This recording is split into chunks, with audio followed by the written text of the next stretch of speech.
I uncovered every secret from the last 30 years. And I have given all the proofs of who was involved with Diddy. I have presented the videotape of Diddy's parties as evidence. Now no one can save Diddy and the other celebs. Jay-Z, all of them were Diddy's handlers. After watching the rest of the documentary, you'll understand. The internet didn't just break today, it shattered into microscopic pixels after 50 Cent unleashed part 3 of his Netflix documentary and aimed it straight at the mythic, controversial, whisper-filled universe fans have long associated with Diddy and Jay-Z. 1 minute timelines were calm. The next minute every phone in America nearly overheated from non-stop notifications. This wasn't a documentary drop, this was a digital earthquake. The kind that knocks over every rumor, exposes every theory, and drags every celebrity into the spotlight whether they like it or not, because 50 Cent didn't just release an episode. He dropped a bomb, wrapped it in sarcasm, dipped it in pettiness, and launched it directly into the heart of hip-hop's most elite circle. And the second the footage began rolling, fans realized this wasn't going to be a cute behind-the-scenes story or a nostalgic industry flashback. No, this was 50's final boss energy, the version of him that wakes up and chooses violence, shade, popcorn, and chaos all at once. Twitter turned into a digital battlefield in seconds. Instagram comment sections started reading like courtroom transcripts. TikTok detectives were narrating the documentary like a true crime case, and the craziest part, the episode didn't even name everything directly. It just hinted, suggested, alluded, implied things with the confidence of a man holding every receipt in a titanium briefcase. Fans swear they saw symbolism, Easter eggs, hidden messages, shadows and scenes that meant everything. And the deeper they looked, the more explosive the theories became. Because the million-dollar question is simple, did 50 Cent just expose the most powerful men in hip-hop? Or did he simply light the match and let the internet burn the rest on its own? From the moment part 3 of the documentary dropped, viewers realized they weren't watching a typical hip-hop retrospective, they were witnessing the unraveling of an entire mythology. The episode didn't open with music, glamour, or nostalgia. It opened with tension thick enough to slice with a kitchen knife. The narrator's voice slid in like a warning. The camera panned across industry skyscrapers like silent giants hiding secrets. And instantly fans understood. This was the chapter where everything finally snapped into place. The documentary wasted zero time diving into the origins of the chaos. It rewound the clock to the flashy, explosive era of early 2000s hip-hop, a world built on power, influence, and alliances so deep they looked like corporate marriages. For years, fans whispered about decisions made behind closed doors, meetings in dim lounges, phone calls that shaped careers, and friendships that looked genuine but felt heavy with silent competition. Part 3 finally stitched those rumors into a timeline that had people's jaws on the floor. Then came the build-up, the subtle clues sprinkled through earlier episodes suddenly reappearing like puzzle pieces viewers didn't know they saved. There were clips of award shows where certain glances meant more than speeches. Studio footage where body language said everything public statements never did. And moments when rising artists mysteriously plateaued, followed by dramatic changes in their public image. The documentary strung these hints together with the skill of a Netflix thriller, making the audience feel like they were watching a conspiracy unfold frame by frame. Fans started connecting dots immediately. They pulled out screenshots, clipped old interviews, and resurfaced forgotten posts that suddenly made a whole lot more sense. Reaction channels began posting live breakdowns, pausing the episode every 30 seconds to scream, "Oh, this is what he meant." Comment sections became war zones where theories battled for dominance. And nobody knew who was right because somehow all the theories felt equally possible. But the real explosion came from the leaked stories embedded into Part 3 stories that weren't accusations, but emotional recollections from people who had been in the room during the industry's most pivotal moments. Former producers hinted at backdoor politics. Ex-managers whispered about deals that reshaped the careers of entire generations. Artists who disappeared from the limelight suddenly reappeared in interview clips, their voices carrying that familiar mix of bitterness and liberation. The documentary framed these recollections like the opening of a Netflix crime episode. dim lighting, dramatic reenactments, and ominous music that made every truth or suggested truth feel 10 times heavier. Viewers didn't know whether to pause and breathe or binge the next scene with their heart pounding. And that's exactly what made Part 3 unforgettable. At this point, the internet was no longer watching for entertainment. They were watching like detectives on a mission. Threads formed instantly across every platform, compiling timestamps, freeze frames, and coded phrases. Fans swore they saw double meanings in the music choices, symbolic imagery in the background sets, and strategic shadows that pointed toward industry alliances nobody dared discuss publicly. It wasn't a documentary anymore, it was a scavenger hunt for secrets. The tension kicked up another level when the narrator began describing the early rise of two industry giants, never naming them directly, but describing their influence, their power, their protected world, and their ability to shape the culture with a single decision. The camera didn't show their faces, but fans didn't need visuals. The silhouettes, the references, the timeline, everything lined up perfectly. The internet knew exactly who the documentary was talking about. Still, the brilliance of Part 3 was in its restraint. It didn't accuse. It didn't point fingers. It simply showed patterns. Patterns fans had whispered about for years. Patterns that made the music industry look less like a glamorous kingdom and more like a chessboard with invisible kings moving all the pieces. By the midpoint of the episode, viewers were breathless. The tension was unbearable, the pacing cinematic, the editing surgical. Every cut felt intentional. Every interview felt like a revelation. And each revelation only led to more questions fans had been too afraid to ask out loud until now. But nothing compared to the moment the documentary shifted tone completely. Zooming into a chapter the narrator called The Empire Years, this was when the energy shifted from suspense to straight-up thriller territory. It exposed how certain artists ascended rapidly while others mysteriously vanished. It hinted at unspoken alliances that shaped award wins, chart placements, and business empires worth billions. The internet lost its collective mind. People replayed the segment over and over. Creators uploaded hour-long breakdowns just for this one section, because for years, fans asked, is the music industry controlled by something bigger than talent? Part 3 didn't answer directly, but it asked better questions. Near the final third of the episode, the documentary unveiled its most shocking sequence yet. A slow-motion montage of interviews, all layered with commentary about gatekeepers, hidden rooms, private negotiations, and contracts that changed history. Fans swore the montage implied deeper truths. The lighting, the cuts, the voiceovers, everything looked like a coded message pointing toward a world fans knew existed but never saw. The episode ended with a cliffhanger so outrageous the internet screamed. The narrator promised that the next chapter would reveal how the empire cracked and who made the first move. The final shot faded to black as dramatic music crescendoed, leaving millions of viewers staring at their screens like they had just watched the final scene of a blockbuster movie. The moment the credits of Part 3 hit the screen, the internet didn't just react, it combusted. TikTok became a 24/7 crisis newsroom.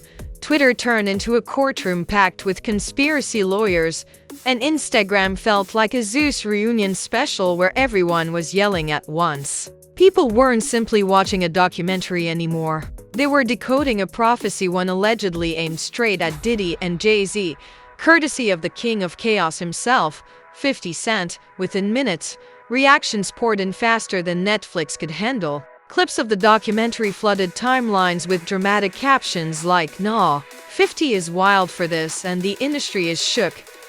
Fans began dissecting frames with the intensity of Marvel theorists searching for multiverse clues. People froze screenshots, zoomed into silhouettes, and slowed scenes down like they were analyzing UFO footage. The episode instantly became the internet's newest obsession. Celebrity blogs couldn't upload fast enough. Gossip pages plastered bold red headlines across their feeds like sirens blaring. Reaction YouTubers posted emergency live streams titled 50 just ended careers? And WHAT Netflix let him say is insane. Even creators who normally review cooking videos suddenly transformed into documentary analysts. Everyone wanted a piece of the chaos. and the chaos happily provided enough for the world. But the nuclear moment happened when mega influencers began commenting cryptically. Some posted eye emojis, others wrote things like "y'all finally seeing what we've been saying," or "Hollywood ain't what you think." These tiny crumbs sent fans spiraling into frenzy, convinced that an entire hidden society was being hinted at. Every vague celebrity comment became a clue. Every liked tweet became a confession. Every silence became suspicious. And then the memes. Oh, the memes. People edited 50 Cent wearing a detective hat, busting through doors like an action hero. Others placed Diddy and Jay-Z inside dramatic courtroom sketches. Some compared the documentary to WWE Championship fights, where 50 walked in as the undefeated heavyweight ready to drop bodies. One meme even titled the episode, 50 Cent vs. The Illuminati unofficial trailer. It was hilarious, unhinged, and somehow perfectly fitting. Meanwhile, fans noticed something interesting.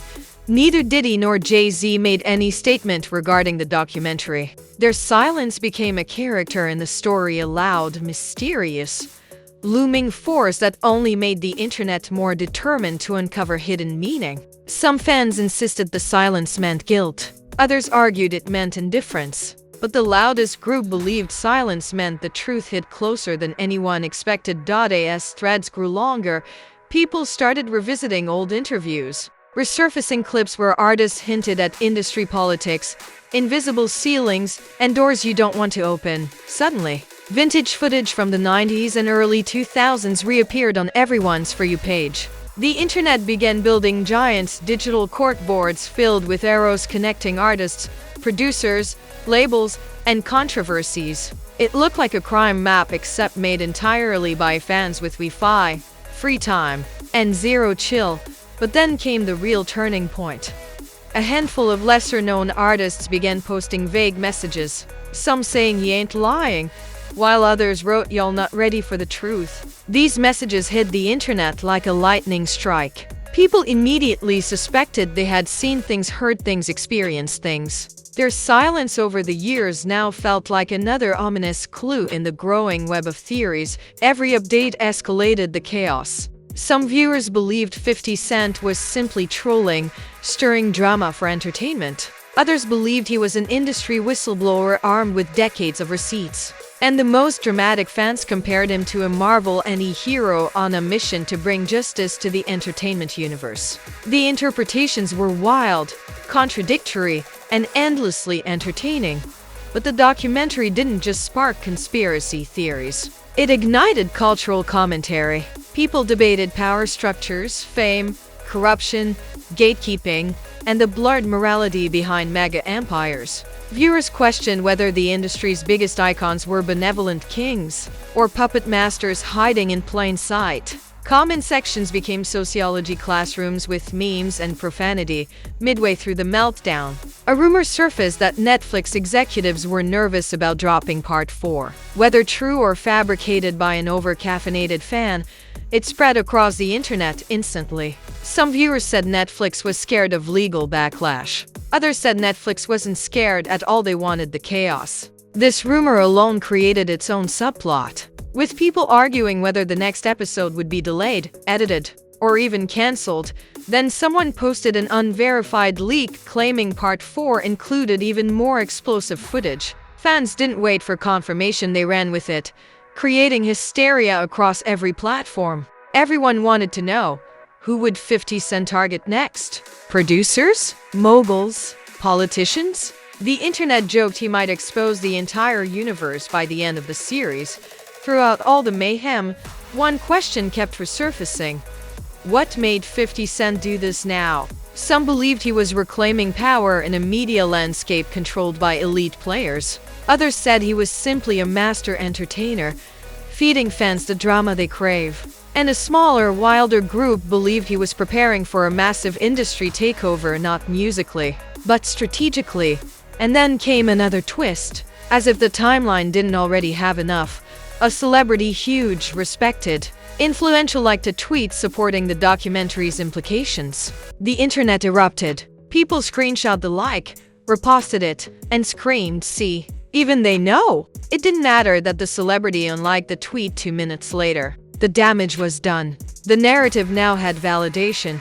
However shaky and speculative. By evening, fans were begging for 50 Cent to go live. They wanted explanations, confirmations, names, addresses, coordinates, secrets. They wanted him to drop a list like a reality show host revealing eliminations. They wanted blood, digitally speaking, and 50. By the time the chaos from Part 3 reached its peak, the entire entertainment world felt like it was standing on a fault line. Every timeline, every blog, every podcast was buzzing with theories about what 50 Cent had just unleashed and, more importantly, what it meant for the legacies of Diddy and Jay-Z. The documentary wasn't just trending. It was overshadowing album releases, award shows, and even political news. People weren't watching a docuseries anymore. They were witnessing the unraveling of an empire built on myths, power, and decades of public silence. As viewers processed the episode, something interesting happened. The tone of the conversation shifted from jokes and memes to genuine unease. The more people discussed the patterns the documentary laid out, the symbolism, the timelines, the unexplained career shifts, the more the internet felt like it was staring at something bigger than industry drama. Commenters began questioning how much of their favorite music, pop culture, and celebrity history had been influenced by invisible hands pulling strings backstage. Next came the emotional fallout. Fans of Diddy and Jay-Z rushed to their defense, insisting the documentary was manipulative, biased, or simply entertainment designed for shock value. They argued that 50 Cent had a long, complicated history with both men, and Part 3 was just another escalation in a few decades in the making. But supporters of the doc fired back, saying the episode didn't accuse it, revealed patterns. It didn't defame it, connected dots the industry had ignored for years. And then the energy shifted again. A series of older interviews with rising artists began resurfacing. Clips where musicians mentioned industry ceilings, unspoken rules, or powerful people deciding your future. Fans who once brushed these statements off suddenly saw them differently. Suddenly those clips looked prophetic, filled with warnings nobody understood at the time. This was the first moment many viewers realized the documentary didn't just expose the past. It changed how people interpreted everything they'd already seen. As the conversation deepened, rumors began swirling that more celebrities might speak up, either to support the documentary or push back against it. One actor tweeted a cryptic message: "Truth always resurfaces, even when you bury it under millions." Without naming names, the tweet felt pointed, deliberate, and fuel thrown straight onto a raging digital wildfire. People screenshot it, reposted it, debated it, and then turned it into a meme. Even silence from the people named in the doc became part of the narrative. Meanwhile, emotional divisions formed inside fan communities. Some longtime fans felt betrayed by the implication that their idols might have built empires on political maneuvering rather than pure artistry. Others insisted nothing in the doc mattered. Talent speaks for itself, and success is success no matter how it happens. These debates weren't lighthearted. They were emotional essays wrapped in threads, TikToks, and dramatic YouTube monologues. Then came the theorists, the internet's favorite group of chaos agents. They took Part 3 and ran spiritual marathons with it. One theory claimed the entire documentary was preparing fans for a massive shift in the music industry. Another suggested 50 Cent had backup footage so explosive that Netflix executives were allegedly nervous. A third theory argued that the documentary hinted at a secret alliance between high-level creators who were tired of gatekeeping culture and ready to expose the system piece by piece. The wildest detail. These theories didn't sound as far-fetched as they might have before Part 3 dropped. At this point, even journalists started chiming in carefully, cautiously, using language like alleged, suggested, implied, and speculated. They wrote think pieces about power dynamics, about the ethics of documentaries, about fame, influence, and the blurred lines between truth and perception. Suddenly, the story wasn't just entertainment. It was a cultural moment, But the most dramatic shift came when fans noticed something hidden in the final seconds of the episode. Something subtle. A coded message, or what viewers believed was a coded message. Posts began circulating claiming the closing shot of Part 3 was actually a hint toward a major figure who hadn't even been addressed yet. People analyzed shadows, background objects, and even the tone of the narrator's voice. Some viewers insisted the message teased a new villain. Others believed it teased a redemption arc. Regardless, one thing became clear. 50 Cent was not done, and the sense of anticipation became overwhelming. People began predicting who would be included in Part 4, how far the documentary would go, and whether Diddy or Jay-Z might respond publicly, something neither had done so far. The silence felt heavy, intentional, almost strategic. Fans described it as the calm before the cultural storm, the quiet before the empire shakes, the moment everyone holds their breath. By nighttime, the internet had reached a fever pitch. Reaction channels were streaming live. Viewers were donating money just to ask questions about the speculation. And content creators were posting what we know so far, breakdowns like detectives recapping a crime thriller. All eyes were now locked onto the same question. What happens now? Would 50 Cent escalate further? Would Diddy or Jay-Z address the documentary? Would Part 4 drop unexpectedly? Or would the